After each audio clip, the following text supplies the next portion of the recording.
তো মাওলানা মুফতি মুহাদ্দিস তাদের পকেটে কি আজকের এই যুগের 5G 4G মোবাইলগুলো আছে না? ওই মোবাইলগুলোর ভিতরে কি গানগুলো আছে না?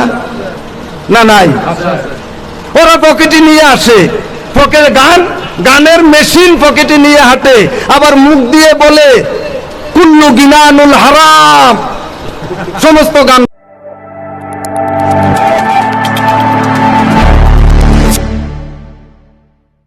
তো মাওলানা মুফতি মুহাদ্দিস তাদের পকেটে কি আজকের এই যুগের 5G 4G মোবাইলগুলো আছে না? ওই মোবাইলগুলোর ভিতরে কি গানগুলো আছে না? না নাই, ওরা পকেটে নিয়ে আসে, পকেটে গানের মেশিন পকেটে নিয়ে হাঁটে, আবার মুখ দিয়ে বলে কুল্লু গিনানুল হারাম, সমস্ত গান বাজনা বলে হারাম। গানের ফ্যাক্টরি তার পকেটে, আবার এই মুখ দিয়ে ফতোয়া দেয় কুল্লু গিনানুল হারাম। অথচ আল্লাহর কোরআন বলতেছে আল্লাহ নিজে দয়া করে যেই গানটা গান, সেই গানটাই তার প্রিয় বান্দারা গাওয়ার সুযোগ পায়। তাছাড়া কোনো মানুষের পক্ষে একটা গান রচনা করা বা বানানো কোনো অবস্থাতেই সম্ভব নয়। এবং আল্লাহর যে কোরআনটা আমরা পাঠ করি, এতক্ষণ যে কোরআন থেকে কথাগুলো বলা হচ্ছে, এটি কি আল্লাহর কথাগুলো বলা হচ্ছে না? তো এটার ভিতরে দুইটা অপশন আছে, একটা হচ্ছে গুণ আর একটা হচ্ছে গান। একটা কি গুণ আর একটা হচ্ছে কি গান। তো এই দুইটা কে গাইছে? কে গাইছে? গুণ এবং গান দুটোটা কে গাইছে? আল্লাহ গাইছে না? তো মৌলবী হিসাবে যদি বলে কুল্লু গিনানুল হারাম, মেনে নেওয়া যাবে না? আল্লাহ যেখানে অনবরত এই যে কোরআনের ফার্স্ট টু লাস্ট শব্দের ভিতরে দেখবেন গুণ এবং গান, দুইটা জিনিস আছে, গুণ এবং গান। তো গুণও আল্লাহ গায়, গানও আল্লাহ গায়। আবার শুনে কে? আল্লাহ নিজেই শুনে। ইন্নাল্লাহা সামিউন, সামি শব্দের অর্থ হচ্ছে শ্রোতা। এই যে আপনারা আল্লাহর গুণে গুণান্বিত হয়ে গেছেন যতক্ষণ এখানে বসে আল্লাহর কথাগুলো শুনতেছেন, কারণ আল্লাহ নিজে হচ্ছে উত্তম শ্রোতা। আপনি মুখ দিয়ে বলতেছেন, মাইক দিয়ে চিল্লাইয়া বলা হচ্ছে, এই কথাগুলো আল্লাহ শুনে। আপনি যে মনে মনে চিন্তা করেন ওইটা আল্লাহ শুনে না? দলিল কোথায়? দলিল আছে না? এই দলিলটা সূরাতুল ফাতিহার প্রথম আয়াতেই আল্লাহ বলছেন আর আলহামদুলিল্লাহি রাব্বিল আলামিন, তিনি হচ্ছেন মনোজগতের রব। আলহামদুলিল্লাহি রাব্বিল আলামিন, বিশেষ আলম সমূহের রব হচ্ছেন আল্লাহ পাক, তিনি মনোজগতের রব। আপনি মনে মনে কি সংকল্প করেছেন, কি চিন্তা করেছেন, ওই চিন্তাগুলো পর্যন্ত আল্লাহ পাক শুনে কিনা? তাহলে আপনি যে গান গাইতেছেন এটি শুনে না? আপনি যে বাজনা বাজাইতেছেন এটি শুনে না? হাতে তালি দিতেছেন এটি শুনে না? আপনি না শুনতে পারেন, আপনি বধির হতে পারেন, কিন্তু আমাদের আল্লাহ বধির নয়। আল্লাহ সবকিছু শুনেন, সকল গানগুলো শুনেন, সকল গুণগুলো শুনেন। মনে রাখবেন, গান এবং গুণ এবং গান দুটোই আল্লাহ প্রদত্ত। আপনি যিনি ফতোয়া দিচ্ছেন তিনি কি অন্য কোন গ্রহ থেকে এসেছেন না আল্লাহ থেকে আসছে? আল্লাহ থেকে আসছে না? তো আল্লাহ থেকে আইসা যদি আল্লাহর বিরোধিতা করা হয়, ওই ব্যক্তি মানুষটা কি উন্নত হবে না অবনত হবে? ভালোভাবেই তো বুঝেন। এবার নাচ থেকে প্রমোশন প্রাপ্ত হয়ে যখন ইনসান হয়, ইনসানিয়তেরও তো কিছু কোয়ালিটি আছে, অঙ্গভঙ্গি আছে, আছে না? কিছু রংরূপ আছে না? এগুলো যদি বাড়ে তাহলে প্রমোশন হবে না ডিমোশন হবে? অধপতন হবে না উন্নত হবে? উন্নত হবে। ইনসান যখন ইনসানিয়তের দপ্তর থেকে উন্নত অবস্থায় আরেকটা সিঁড়ি অতিক্রম করার যোগ্যতা অর্জন করে, এই ইনসানিয়ত থেকে ফাঁস করার পরে ইনসানে কামেল ব্যক্তিরা আমানু হওয়ার সুযোগ পায়। কি হয়? আমানু, ইমানদার হওয়ার সুযোগ পায়। ইনসানরা কিন্তু ইমানদার না, মুসলমান তো না। নাচেরা কিন্তু মুসলমানরা। আমি কি নাচদেরকে মুসলমান বলছি? কোরআনের কোথাও নাচদেরকে মুসলমান বলছে? বলে নাই। নাচ থেকে প্রমোশন নিয়ে যখন ইনসান হবেন তাদেরকেও কোরআনে মুসলমান বলে স্বীকার করে না। ইনসান থেকে আরেকটা প্রমোশন নিয়ে যদি আমানু হয়ে যান, ইমানদার হয়ে যান, তখনও কোরআনে আপনাদেরকে মুসলমান বলবে না। কারণ ইমানদার সম্পর্কে, আমানু সম্পর্কে আল্লাহর কোরআন অনেকগুলো আয়াত নাযিল করেছেন আল্লাহ পাক। কোথাও বলেছেন ইয়া আইয়ুহাল্লাযীনা আমানু ইযা নুদিয়া লিস-সালাত, কোথাও বলেছেন ইয়া আইয়ুহাল্লাযীনা আমানু দুখুলু ফিস-সিলমি কাফা, কোথাও বলেছেন ইয়া আইয়ুহাল্লাযীনা আমানু লা তারফাউ আসওয়াতাকুম ফাওকা সাওতিন নবিয়্যি, কোথাও বলেছেন ইয়া আইয়ুহাল্লাযীনা আমানু তাকুল্লাহা। এইভাবে করে ঈমানদারদেরকে লক্ষ্য করে আল্লাহ রাব্বুল আলামিন অনেকগুলো আয়াত নাযিল করেছেন। কিন্তু ঈমানদারের স্তরের মানুষগুলো মুসলমান এই কথা একবারও কোরআনে বলেন নাই।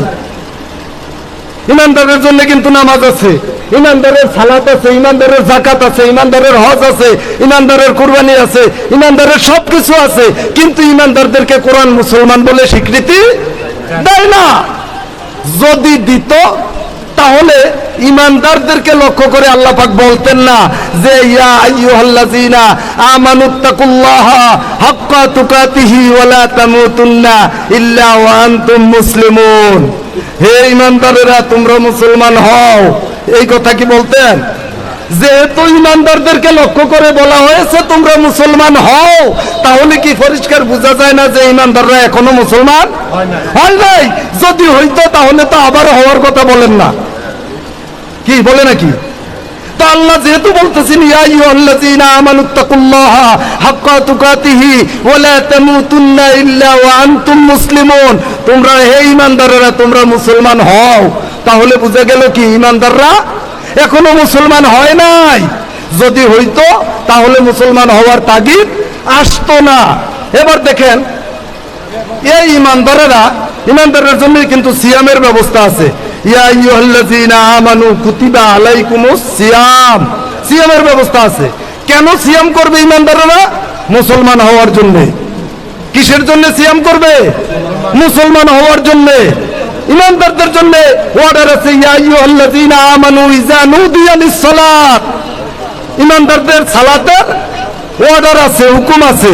তো সালাত কেন করবে সে? মুসলমান হওয়ার জন্য। কেন করবে? মুসলমান হওয়ার জন্য। যাকাত কেন করবে? মুসলমান হওয়ার জন্য। হজ কেন করবে? মুসলমান হওয়ার জন্য। কুরবানি কেন করবে? মুসলমান হওয়ার জন্য। আমার দয়াল মুর্শিদ কেবলা আল্লামা শাহ সুফি সদরুদ্দিন আহমদ চিশতি আলাইহিস সালাতু ওয়াস সালাম, তিনি কোরআন থেকে আলাদা আলাদা করে কুরবানি নামক একটা চ্যাপ্টার আলাদা করে দিয়েছেন, সিয়াম দর্শন নামে আলাদা আরেকটা চ্যাপ্টার করে দিয়েছেন, কুরবানি নামক আলাদা আরেকটা চ্যাপ্টার করে দিয়েছেন, কিবলা ও সালাতের একটা চ্যাপ্টার করে দিয়েছেন, মসজিদ দর্শনের একটা চ্যাপ্টার আলাদা করে দিয়েছেন। মানুষের জ্ঞাতার্থে বুঝার জন্য সহজ করে বাংলা ভাষায় তিনি এগুলা আলাদা আলাদা আলাদা আলাদা পুস্তক করে তৈরি করে দিয়েছেন। তো সুতরাং আমরা তো বুঝ পাইছি যে নাচ থেকে 3 নম্বর সিঁড়িটা হচ্ছে কার? ঈমানদারদের। কার? ঈমানদারদের। নাচ থেকে প্রথম সিঁড়ি হচ্ছে ইনসান। প্রথম সিঁড়ি কার? ইনসান। ইনসান থেকে আরেকটা স্তর অতিক্রম করলে হয় আমানু। এখন আমানুর স্তর থেকে আরেকটা স্তর অতিক্রম করলে হবে মুসলমান। কারণ আমানুর পরবর্তী ধাপ, পরবর্তী স্টেজটাই কি? মুসলমানদের স্টেজ। তা আচ্ছা বলেন, আমানুদের জন্য হজ করার কথা বলছে, কুরবানির কথা বলছে, সালাতের কথা বলছে, সিয়ামের কথা বলছে, বলে নাই? তো এইগুলা কইরা কি হবে? মুসলমান হবে। যদি মুসলমান না হয় তাহলে কি হইব?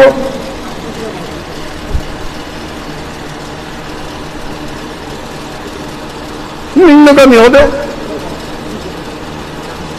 এবার মুসলমান কেমনে হতে হয়, কোথায় হতে হয়, এই জিনিসটাই পৃথিবীর মানুষ, সাধারণ আওয়ামুন নাস, সাধারণ মানুষ বা ইনসানেরা জানবে তো দূরের কথা, বহু মাওলানা মুফতি মুহাদ্দিসরাও এই ব্যাপারটা জানে না যে কোথায় মুসলমান হতে হবে, কিভাবে হতে হবে, কোন জায়গায় যেয়ে মুসলমানিত্বটা অর্জন করতে হবে। আমরা আমাদের সমাজ ব্যবস্থায় আমরা জানি যে ছোট্টবেলায় থাকতে আমাদেরকে সুন্নতের খতনা করানো হয় না, ওই খতনাটা করাইলে পরে মুসলমান হয়। সমাজ ব্যবস্থায় আমরা এটা জানি না? না আমি মিথ্যা বলতেছি? খতনা করাইয়া মুসলমান হয়। তো আমাদের দেশে বহু মুসলমান আছে ওই শুধু খতনা করাই না মুসলমান। এবার আসেন, এই মুসলমান, মুসলিম শব্দটা কোত্থেকে আসছে? সালেম থেকে আসলিম শব্দের উৎপত্তি হচ্ছে, আসলিম শব্দ থেকে মুসলিম শব্দের উৎপত্তি হয়েছে। এই সালেম শব্দের অর্থ হচ্ছে শান্তি। সালেম শব্দের অর্থ কি? শান্তি। সেই শান্তির ঘর থেকে আসলিম শব্দটার সৃষ্টি হয়েছে। আসলিম শব্দের অর্থ হচ্ছে আত্মসমর্পণ করা, সারেন্ডার করা, তাসলিম করা, সেজদা দেওয়া। যতক্ষণ পর্যন্ত সেজদা না দিতে পারবে ততক্ষণ পর্যন্ত তো সারেন্ডারে হবে না, আত্মসমর্পণ হবে না। আর আত্মসমর্পণ না হলে, আসলিম না হলে কেউ নিজেকে মুসলিম বলতে পারবে? পারবে না। আসলিম করতে হবে, আত্মসমর্পণ করতে হবে, সারেন্ডার করতে হবে। কোথায় আত্মসমর্পণ করব? কোরআনে কিন্তু দেখিয়ে দিছে। আমরা কানার দলেরা দেখি না, আমরা কানার দলেরা কি দেখি না। আবার অনেক সময় দেখলো না দেখার বান করে আরেক দিকে তাকিয়ে থাকি। বাস্তব সত্য ওলামা একরামরা মঞ্চে আছে, জিজ্ঞেস করেন। আমরা যখন মাদ্রাসায় লেখাপড়া করি আমাদেরকে দুইটা চ্যাপ্টার দেওয়া হয়েছে, একটা হচ্ছে মুহকামাত আর একটা হচ্ছে মুতাশাবিহাত। কোরআনের একটা জায়গা হচ্ছে স্পষ্ট আর একটা জায়গা হচ্ছে অস্পষ্ট, আবজা। আর একটা জায়গা কি? আবজা, অস্পষ্ট। তো অনেক সময় এই আবজার কথাগুলো টেনে বের করার চেষ্টা করলে আমাদের উস্তাদরা আমাদেরকে বাধা দিতেন, এই মিয়া এগুলো নিয়ে আলোচনা করে না। কেন হুজুর? আল্লাহু আলামু বিমুরাদিহি, এগুলা আল্লাহ আর আল্লাহর রাসূল ভালো জানেন। অথবা কোন কোন উস্তাদরা বলতেন এগুলা আল্লাহ এবং আল্লাহর রাসূলের মধ্যে সীমাবদ্ধ, সাধারণ পাবলিকের জানার বিষয় না। আরবি বাক্যটা হচ্ছে আল্লাহু আলামু বিমুরাদিহি, আল্লাহ আর আল্লাহর রাসূল বলে ভালো জানে, মানুষের জানার বিষয় না। আমাদের দয়াল মুর্শিদ কেবলা বাংলায় ব্যাখ্যা বিশ্লেষণ করে কোরআনের এমন কোন জায়গা বাকি রাখে নাই যে জায়গাগুলোর আলোচনা করেন নাই। একবারে আয়াতের উপরে একটা ফুল স্টপ দেওয়া আছে, কেন ফুল স্টপটা দেওয়া হলো সেটার ব্যাখ্যাও করে দিয়েছেন। কোরআনের 114টি সূরার 29টা সূরার প্রারম্ভিক অবস্থায় হরফে মুকাত্তাআত সন্নিবেশিত আছে।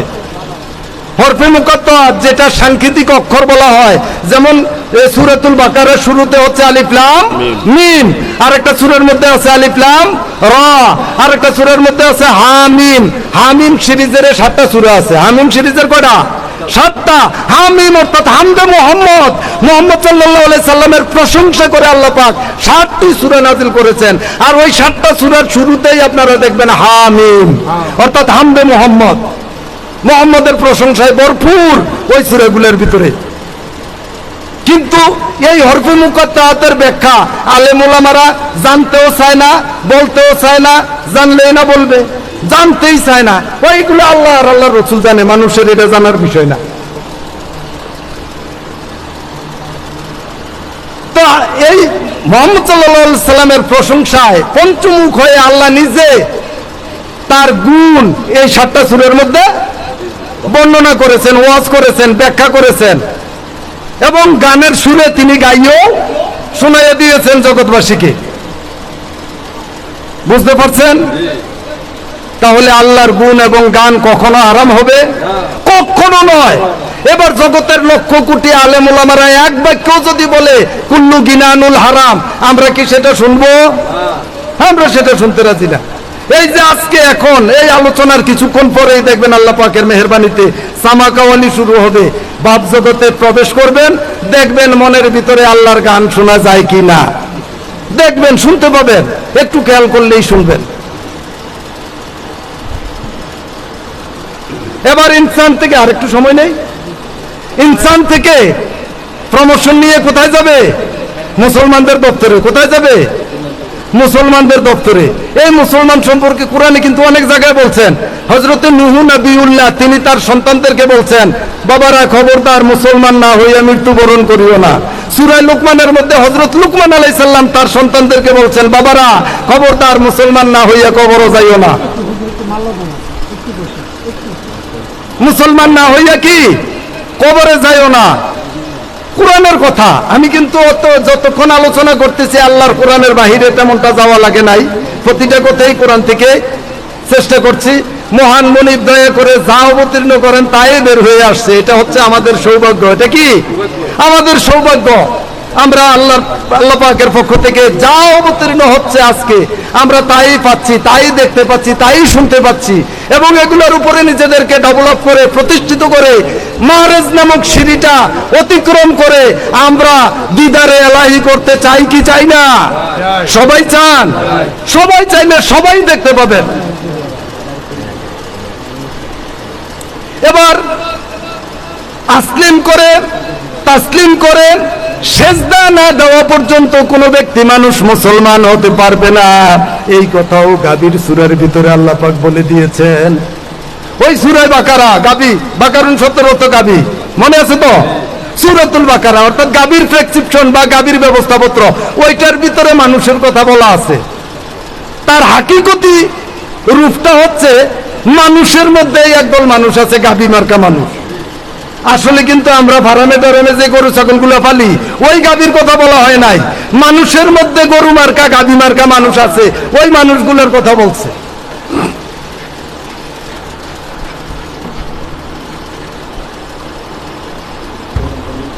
তো এই গাভীর এই সূরাটার ভিতরেই আল্লাহ রাব্বুল আলামিন মুসলমান হওয়ার আগের দপ্তরটার নাম কি ছিল মনে আছে? আমানু। কি নাম? আমানু, ইমানদার। এই ইমানদারের স্তরে আসলে পরে আল্লাহর সাথে সখ্যতা সৃষ্টি হয়। আল্লাহর সাথে কি হয়? সখ্যতা সৃষ্টি হয়, বন্ধুত্ব সৃষ্টি হয়, আল্লাহর বন্ধু হয়ে যায়, বান্ধবী হয়ে যায়। তাও কিন্তু হাফেজ দেলোয়ার বানায় বলতেছে না, কোরআন বলছে আল্লাহু ওয়ালিয়ুল্লাযিনা আমানু, আল্লাহু ওয়ালিয়ুল্লাযিনা আমানু, ইমানদারেরা আল্লাহর বন্ধু এবং বান্ধবী। ওখানে কিন্তু মুসলমান হয়েছে না, কিন্তু এর আগে আল্লাহর সাথে কি বন্ধুত্ব পাতার সুযোগ তৈরি হয়ে যায়। আল্লাহু ওয়ালিয়ুল্লাযিনা আমানু, ওয়ালিয়ুন শব্দের অর্থ হচ্ছে বন্ধু। ইমানদারেরা আল্লাহর বন্ধু এবং বান্ধবী। কিন্তু এই বন্ধু এবং বান্ধবী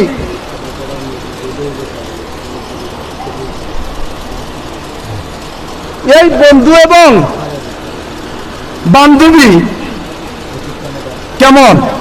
ওলি আল্লাহদের মতো? প্রশ্নই আসে না।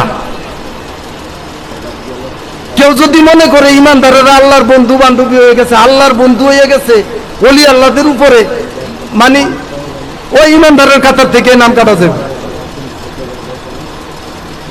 এটাও কোরআনে বলে দিছে, ইয়া আইয়ুহাল্লাযীনা আমানু লা তারফাউ আসওয়াতাকুম ফাওকা সাওতিন নাবিয়্যি। কোনো কথা বলা যাবে না, কথা বললেই নাম কাটা যাবে। এই বন্ধু এবং বান্ধবী কোরআন বলছে, এখন আমি তুচ্ছতাচ্ছিল্য করব না, কিন্তু এটা বুঝিয়ে দিয়েছেন আল্লাহ পাক। এই বন্ধু এবং বান্ধবী কেমন? স্নেহের বন্ধু এবং বান্ধবী। যেমন আমাদের ঘরে অনেকের ছোট্ট ছোট্ট বাচ্চা ছেলে মেয়ে আছে না? কি আছে না? এবার হিন্দু বাড়ির এক বেটির ছোট্ট একটা ফুটফুটে বাচ্চা হিন্দু বাড়ির ঘরে হয়েছে, তাহলে ওই বাচ্চাটাও তো হিন্দু। আপনি কি ঘৃণা করবেন বাচ্চাটাকে দেখলে? কেউ ঘৃণা করবে?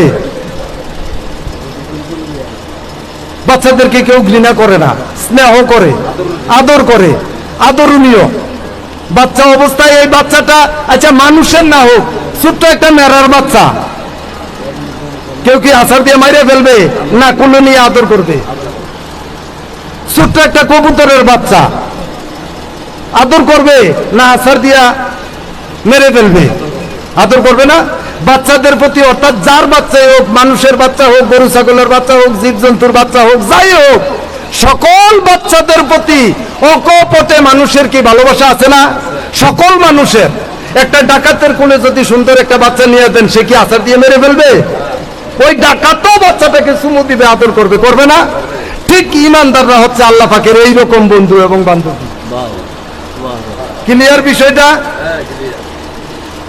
স্নেহের, অর্থাৎ ছোটদেরকে স্নেহ করা হয়। আর ইমানদাররা আল্লাহর বন্ধু এবং বান্ধবী, ঠিক আছে, তারা হলো স্নেহের বন্ধু এবং বান্ধবী। বুঝতে পারছেন? এবার শক্তিশালী বন্ধু হইতে হইলে আর একটু আগে যাইতে হইব না? মুসলমানের স্তর থেকে যদি আর একটা স্তর লাভ করতে পারে, আর একটা প্রমোশন যদি লাভ করতে পারে, তাহলে মুত্তাকিন হয়ে যাবে। কি হবে?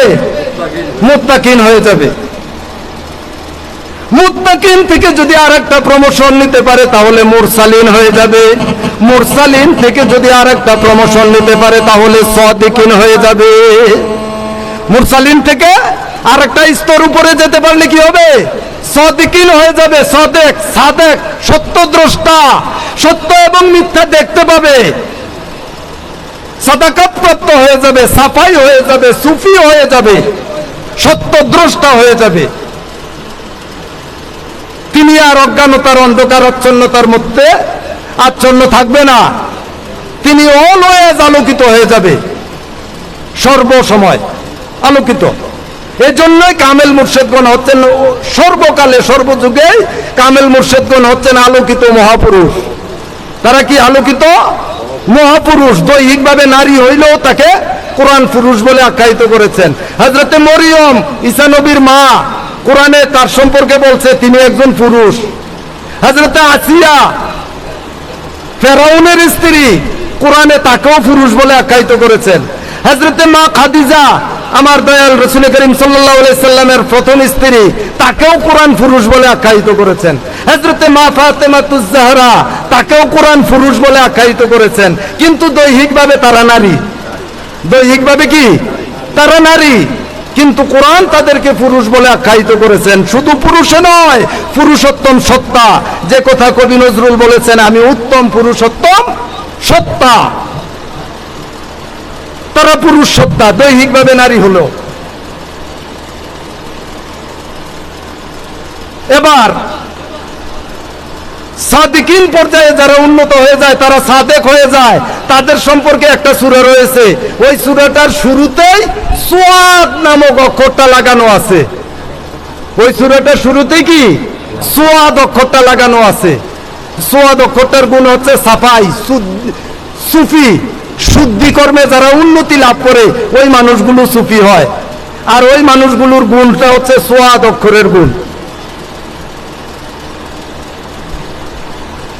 তো সুয়াদের গুণ অর্জন করতে পারলে মানুষটা যখন সুফি হয়ে যায়, সত্যদ্রষ্টা হয়ে যায়, তার কাছে কি আর মিথ্যা এসে ঘেঁষতে পারবে? মিথ্যা তার দ্বারে কাছেই আসতে পারবে না। কারণ তিনি তার দেহ এবং মনে সালাতকে প্রতিষ্ঠা করেছেন। কোরআন বলছে ইন্নাস সালাতা তানহা আনিল ফাহশাই ওয়াল মুনকার। নিশ্চয়ই সালাত মানুষকে অন্যায়, অশ্লীলতা থেকে, ফাহেশা কর্মকাণ্ড থেকে বিরত রাখে। তাহলে কিভাবে রাখে? যিনি সাফাই হয়ে যায়, ওই ব্যক্তি মানুষটার চারপাশ দিয়ে সত্যের দেয়াল দাঁড়িয়ে যায়, আর ওই সত্যের দেয়াল অতিক্রম করে কোনো মিথ্যার গন্ধ তার কাছে আসার কোনো রকমের কোনো সুযোগ নেই, কোনো রকমের কোনো রাস্তা খোলা রাখা হয় নাই। বুঝতে পেরেছেন? এই সাদেক থেকে, সাদিকিন থেকে আর একটা স্তর অতিক্রম করতে পারলে হবে সাবিরিন। আর একটা স্তর অতিক্রম করলে কি হবে? সাবিরিন। কোরআনের ভাষায় সাবিরিন। এটা আল্লাহ বলছেন ইন্নাল্লাহা মা সাবিরিন। নিশ্চয়ই আল্লাহ ধৈর্যশীলদের বন্ধু। সাবিরিন শব্দের অর্থ কি? ধৈর্যশীল। কঠিন যাতনার মধ্যেও তিনি ধৈর্যের সাথে হিমালয়ের মতো দণ্ডায়মান থাকে, টলে না, গলে না, পড়ে যায় না। তিনি হচ্ছেন সাবিরিন, চরম ধৈর্যশীল। আর তাকেই আল্লাহ পাক দলিল দিয়েছেন ইন্নাল্লাহা মা সাবিরিন। নিশ্চয়ই আল্লাহ ধৈর্যশীলদের সাথী। অর্থাৎ ধৈর্যশীল যেখানে আল্লাহ সেখানে। সাথী কাকে বলে? যিনি সাথে থাকে তাকেই সাথী বলে। যিনি সাথে থাকে তাকে কি বলে? সাথী বলে। তো কোরআন বলছে ইন্নাল্লাহা মা সাবিরিন। নিশ্চয়ই আল্লাহ ধৈর্যশীলদের সাথী, ধৈর্যশীলদের সাথে সব সময় থাকেন। বুঝতে পেরেছেন? তো যার সাথে আল্লাহ থাকে ওই ব্যক্তি মানুষটা কি আল্লাহওয়ালা হয় না? আর যিনি আল্লাহওয়ালা হয় তিনি কি আল্লাহর ওলি হইতে পারে না? বানাইছে কেডা? আল্লাহ নিজে। এবার আল্লাহর নিকটবর্তী, কাছাকাছি, একবারেই কাছাকাছি হয়ে গেছে না? একবারেই কাছাকাছি। এর থেকে আর একটা স্তর অতিক্রম করতে পারলে হয় উলিল আমর। কি হয়? এর উপরে সাদিকিনের আরেকটা স্তর উপরে গেলে কি হয়? উলিল আমর। কুরআন বলছে আতিউল্লাহ ওয়া আতিউর রাসূল ওয়া উলিল আমরি মিনকুম। আতিউল্লাহ, তিনি কি আজ থেকে কয়েক কোটি বছর আগে ছিল, এখন নাই, এরকম নাকি? এখনো আছে না? তো আতিউর রাসূল 1400 বছর, 1500 বছর, 3000 বছর, 5000 বছর আগে রসুলগণ ছিল, এখন নাই, বিষয়টা কি এরকম নাকি? এখন আছে না? রিসালাতের সুর যারা ধারণ করেছে ওই ব্যক্তি মানুষরাই হচ্ছে নায়েবে রাসূল, আলে রাসূল।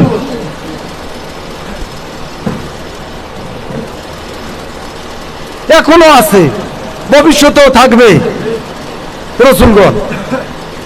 কিন্তু প্রকৃত সত্যকে আড়াল করার জন্য, ধামাচাপা দেওয়ার জন্য আমরা যখন মাদ্রাসায় পড়ি আমাদেরকে একটা ভুল শিক্ষা দিচ্ছেন যে মাদ্রাসার ছাত্ররাই নায়েবে রাসূল, মাদ্রাসার ছাত্ররাই কি নায়েবে রাসূল। আমরা কিন্তু যখন মাদ্রাসায় পড়ছি তখন এগুলো জানিয়ে আসছি। চিন্তা করেন কোথায় রাজরানী আর কোথায় চাকরানী? মাদ্রাসা ছাত্ররাই বলে নায়েবে রাসূল। রসুলের আঙ্গুলের ইশারায় চন্দ্র দ্বিখণ্ডিত হয়ে যায়, আর তাম পৃথিবীর সবগুলো নায়েবে রাসূলকে একসাথে এনে বলেন তো চন্দ্রটাকে প্লেরে দিতে, তাহলে কিসের নায়েবে রাসূল? নায়েবে রাসূল হবে যিনি রাসূলুল্লাহর রিসালাতের সুর নিজের দেহ মনের মধ্যে পরিপূর্ণভাবে ধারণ করতে সক্ষম হবে। ওই মানুষগুলো হচ্ছে প্রকৃত নায়েবে রাসূল।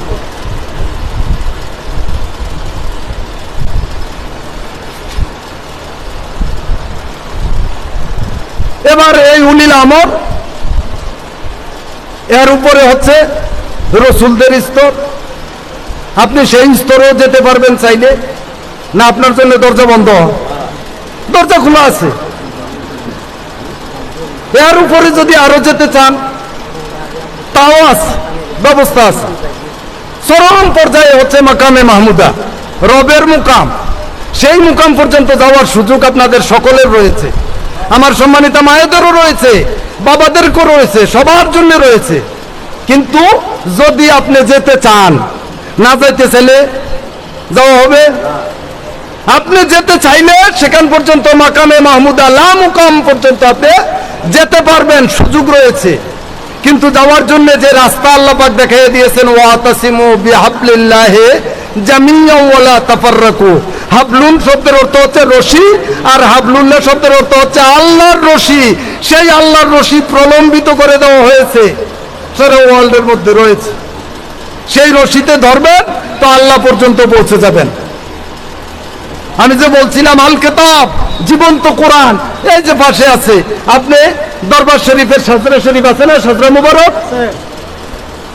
উনি যে একজন মুসলমান এটার পিছনে দলিল আছে, রেজিস্ট্রি করা দলিল আছে, আছে কিনা? প্রত্যেকটা হক্কানি দরবারের একটা সাজরা শরীফ আছে, এটাই হচ্ছে রেজিস্ট্রি করা দলিল। আপনি কার কাছে মুসলমান হয়েছেন সেই দলিলটা ওখানে আছে, উনি কার কাছে মুসলমান হয়েছে সেই দলিলটা ওখানে আছে, উনাকে যিনি মুসলমান বানাইছেন উনি কার থেকে মুসলমান হয়েছেন সেটাও আছে, উনি কার থেকে হয়েছেন সেটাও আছে, আছে কিনা? এইভাবে করে মাওলা আলী কারুমুল্লাহ ওয়াজহু হইয়া নবী মুহাম্মদ রাসূলুল্লাহ পর্যন্ত এই সাজরা মুবারক পৌঁছেছেন। দেখবেন এর ভিতরে দলিল আছে। যদি দলিল না থাকে তাহলে কি হক্কানি দরবারের আওতায় পড়বো? দলিল থাকবেই, মাস্ট।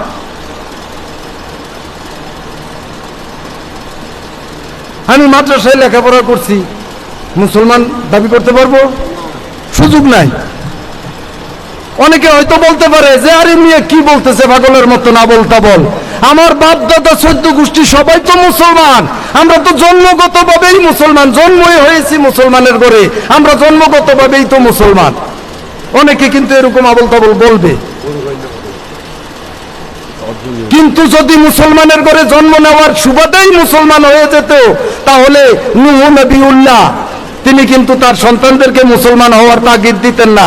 কারণ নূহ নবিউল্লাহ যিনি আল্লাহর ওয়াহিদাতুল ওজুদের অধিবাসী, আল্লাহর যত নবী রাসূল জগতে এসেছেন 6 জন নবী হচ্ছে উলুল আজমের নবী। কয়জন? 6 জন উলুল আজমের নবী, তারা হা অতিক্রম করে হুয়ে পৌঁছেছেন, হা অতিক্রম করে হুয়ে পৌঁছেছেন। আমরা মুসলমানদের একটা মুসলমান হওয়ার বাণী আছে না, লা ইলাহা ইল্লাল্লাহু মুহাম্মাদুর রাসূলুল্লাহ, আছে না? আমরা কিন্তু সবাই পারি। 1 লক্ষ বার যদি পড়েন মুসলমান হয়ে যাবেন? একবারও পড়েন নাই, কিন্তু ওই কালিমার গুণটা আপনার মধ্যে আহরণ হয়ে গেছে। আপনি কি মুসলমান না? বুঝতে পারছেন? কালিমার গুণটা আপনার মধ্যে প্রতিষ্ঠা লাভ করেছে, আপনি মুসলমান। কিন্তু কালিমার গুণ আপনার মধ্যে প্রতিষ্ঠা হয় নাই। লক্ষ লক্ষ বার যদি লা ইলাহা ইল্লাল্লাহ, লা ইলাহা ইল্লাল্লাহ, লা ইলাহা ইল্লাল্লাহ মুহাম্মাদুর রাসূলুল্লাহ লক্ষ কোটি বার যদি পড়েন, মুসলমান বলে দাবি করার সুযোগ আছে? নাই। এটাও আমরা বুঝি না। এই যে লা ইলাহা, উলামা একরামরা এখানে আছে, হা হচ্ছে স্ত্রীলিঙ্গ, হা কি স্ত্রীলিঙ্গ, আর হু হচ্ছে পুরুলিঙ্গ। এখন এই কালিমার প্রথম অবস্থায় বলতেছেন লা ইলাহা, এরপরে বলছেন ইল্লাল্লাহু। তো হু শব্দের অর্থ হচ্ছে ওই, হু শব্দের অর্থ কি? ওই। তার মানে কি দেখাই দিচ্ছে? ওই কয়ে কি দেখাই দিচ্ছে না? তো যাকে দেখাই দিচ্ছে সামনে কে আছে? মুহাম্মাদুর রাসূলুল্লাহ সাল্লাল্লাহু আলাইহি সাল্লাম। বুঝতে পেরেছেন? নারে তাকবীর, আল্লাহু আকবার, নারে রিসালাত, মুহাম্মদ আলী দরবার শরীফ জিন্দাবাদ, জিন্দাবাদ। তো এখন আমরা আহাদ জগতের অধিবাসী। আমরা কে? আহাদ জগতের অধিবাসী, হায়ের অধিবাসী, লা ইলাহা। তা আল্লাহ বলতেছেন লা মানে নয়, ইলাহ শব্দের অর্থ হচ্ছে নির্ভরশীলতা। আমরা কিন্তু পৃথিবীর মানুষ পৃথিবীর বহু কিছুর উপরে নির্ভরশীল। নির্ভরশীল কিনা? বহু কিছুর উপরে। জন্ম নেওয়ার সাথে সাথে মায়ের দুধের উপরে নির্ভরশীল। দুধ ছাড়া বাঁচবো? বাঁচবো না। সেখান থেকে নির্ভরশীলতা আমাদের শুরু হয়ে যায়। এরপরে একটু বড় হইলাম তো টাকা পয়সা, বাড়ি গাড়ি, ধন সম্পদ, জায়গা জমি, এগুলোর উপরে কি আমরা নির্ভরশীল না? এগুলোর উপরে নির্ভরশীল। কিন্তু এই কালিমার প্রথম কথাটা এটাই বলা হচ্ছে যে লা, এখানে ক্ষণস্থায়ী ছোট মত দেওয়া আছে, দীর্ঘস্থায়ী না, ছোট মত। এখানে বলছে লা মানে নয়, আজীবন নয়।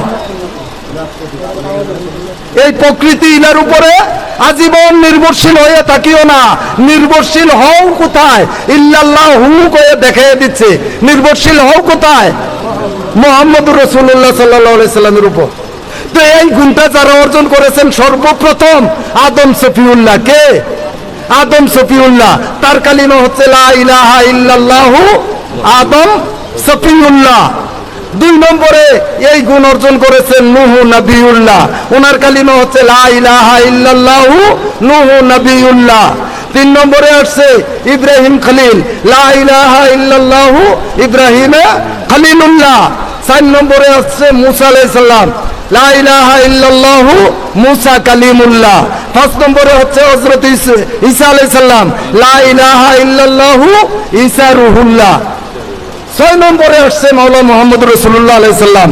ওনার বেলায় হচ্ছে কি লা ইলাহা ইল্লাল্লাহু মুহাম্মদুর রাসূলুল্লাহ সাল্লাল্লাহু আলাইহি সাল্লাম। হাকিকত কিন্তু বেশি একটা বলি নাই। আমরা যে কথা বলি, কথার 4টা স্তর আছে। কয়টা? 4টা। আরবি ভাষায় হলো শরীয়ত, তরিকত, হাকিকত, মারিফত। 4টা স্তর আছে। আপনি শরীয়তের কথাটাকে হাকিকত দিয়ে ব্যারিকেড দিতে পারবেন, আর হাকিকতকে মারিফত দিয়ে ব্যারিকেড দিতে পারবেন, টোটাল মারিফতকে হাকিকত দিয়ে আটকে দিতে পারবেন। আবার কোরআনের আরবি অক্ষরগুলোর মধ্যে কাফ অক্ষর কয়টা? 2টা না? একটা হচ্ছে কুফরির কাফ, ছোট কাফ, আর একটা হচ্ছে আল্লাহর গুণের কাফ, বড় কাফ, 2 নক্তাওয়ালা কাফ। এই 2 নক্তাওয়ালা কাফের ভিতরে আল্লাহর 6টা গুণের সমাহার। কয়টা গুণ? 6টা। ওই যে 6টা উলুল আজমের নবী, এই 6টা গুণে এই শুধু 2 নক্তাওয়ালা কাফের ভিতরে আছে। একটা হচ্ছে কাহারুন, কাইয়ুমুন, কাদিরুন, কাবিদুন, কাউমুন, কুদ্দুসুন। এই 6টা গুণের সমাহার এই একটা কাফের ভিতরে। বড় কাফ দ্বারা কাহার, বড় কাফ দ্বারা কুদ্দুস, বড় কাফ দ্বারা কাদের, বড় কাফ দ্বারা কাইয়ুমুন, বড় কাফ দ্বারা। এই 6টা কাফের ভিতরে আল্লাহর গুণের সমাহার কয়টা? 6টা। উলুল আজমের নবী কয়টা? 6টা কালিমার ভিতরে এ লা ইলাহা, এই হা থেকে হুয়ে উন্নীত হওয়ার কথা বলছেন।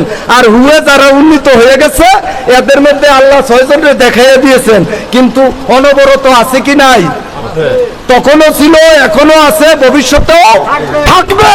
যেহেতু কোরআনে বলে দিয়েছেন, ডিক্লারেশন দিয়েছেন, ওয়ালিকুল্লি কাউমিন হাদ, সর্বকালে সর্বযুগে সকল জাতির জন্য হাদিয়া আছে, ছিল, থাকবে। ক্লিয়ার? আমি কিন্তু অনেক বেয়াদবি করে বলছি, জীবন্ত কোরআন সামনে রাখিয়া আমি কোরআনের আলোচনা করি, অপদার্থ না?